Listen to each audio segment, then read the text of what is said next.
سلام عزیزان، خوب هستین؟ خوش آمدین به چنل میدیا گرافیک منتور. دوستان گرامی، ما در این برنامه خود ماسکینگ کار میکنیم. شما تصویر میبینیم که ما چطور آسمان یک تصویر تغییر میدیم. پس با ما باشید و ما را همراهی کنید.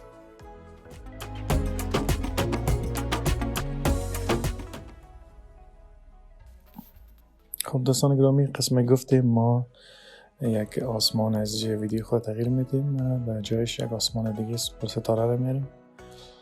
خب در اول ما ویدیو خود میاریم پایان. شما میبینین که آسمان از این آسمان درست است، آسمان روز است و ابرها گذر است.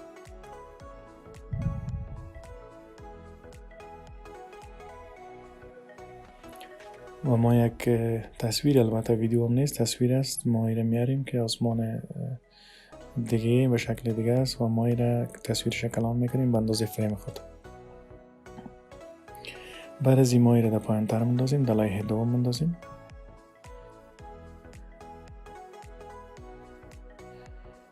و دوستان شما میفهمین که اگر ما سر کلپ خود کلیک نکنیم و شیپ رسم کنیم، او شیپ لیر میشه، ولی قانونی است که باید ما سر خود کلپ که میخوایم ماسکینگ کنیم اول باید کلیک کنیم، بعد از او یک شیپ لیر ایجاد کنیم.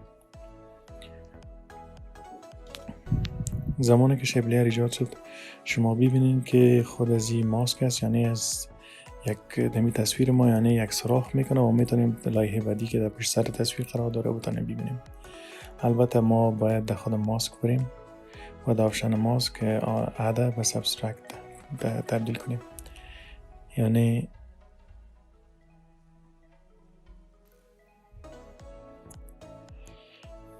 و شما قسمی که میبینین پشت از این پنجره و تصویر بعدی یا تصویری که در پشت لایحه قرار داره او را نشان میده و شما میتونین شکل زیر بر طرفی که بخواین تغییر بدین.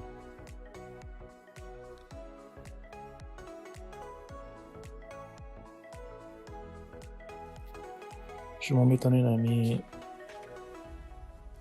شیپ لیر که قبلا گرفته بودیم که ماسک هست که شما میتونین عیار کنین و مکمل ببینین که آسمان از این تصویر ما تغییر کرده و شما ایره به شکل‌های مختلف میتونین که حالا ما را دانه دانه کار میکنیم.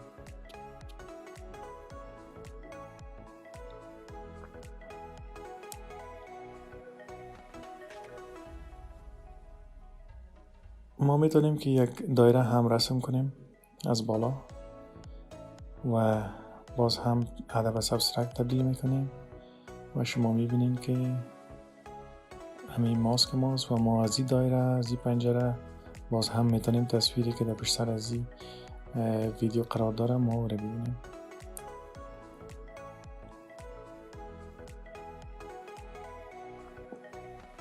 و ما صرف پینتول هم میتونیم، پینتول اینجا است، آپشنش به نام پین جی است. وقتی که شما جی رو میزنین زمانی که شما پینتول میگیرین فقط کلیک میکنین و شکلی که مورد نظرتان است شما رسم میکنین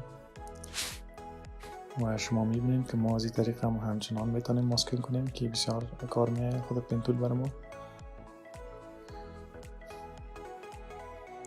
خب شما میبینید از آن که مکمل ما بک‌گراند یا آسمان تغییر دادیم، بسیار تصویر مقبول شده است فعلا.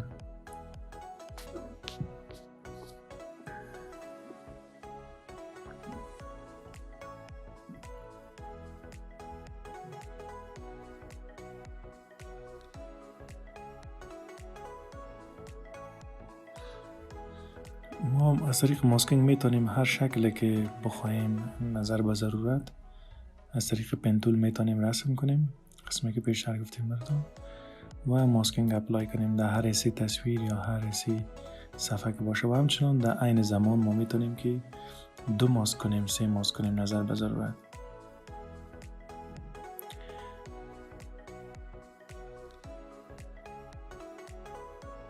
قسمی که شما در تصویر میبینین ما 2 ماسک در یک تصویر انجام دادیم و همچنان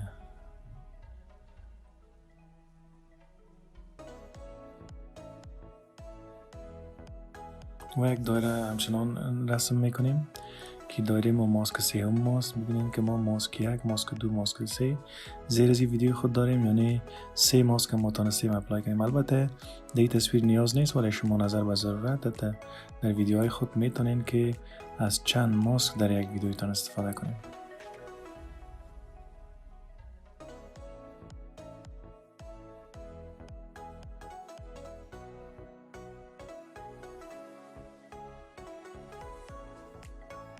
ما باز پینتوی خود میگیریم و مکمل یک ماسک خود رسم میکنیم.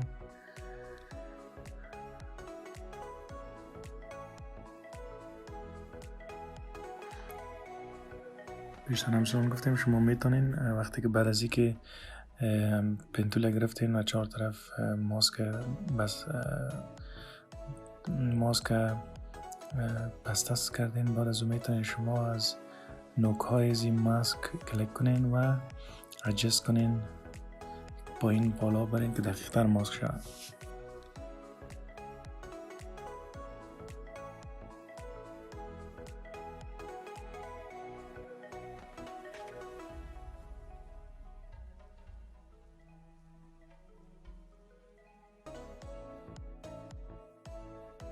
خب ازون بعضی اپشن های دیگه که ما در ماسک میتونیم اپلای کنیم که آنها عبارت از ماسک فیدر است، اوپاسیتی و اکسپنشن است. شما ببینید زمانی که ما اکسپنشن اپلای میکنیم از جایی که ما ماسک کردیم از او اکسپند شده میره، یعنی توسعه میافته و اگر در منفی ببینیم از او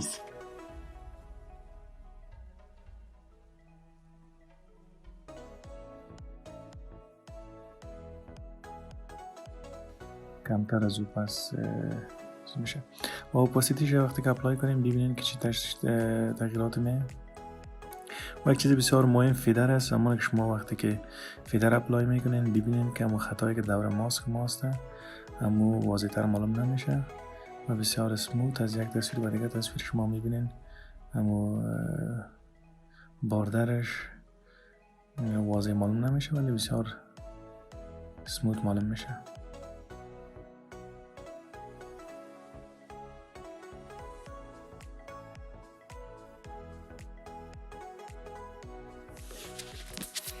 خب عزیزان این ماسکینگ بود و یک اپشنی که بسیار مهم است در ماسکینگ به نام ماسک پد است. ما او را در ویدیوی بعدی خود، چون این ویدیو بسیار طولانی میشه، ما او را در ویدیوی بعدی خود میگنجانیم و شما میبینید که چقدر مهم است ماسک پد و چقدر کارآمد است.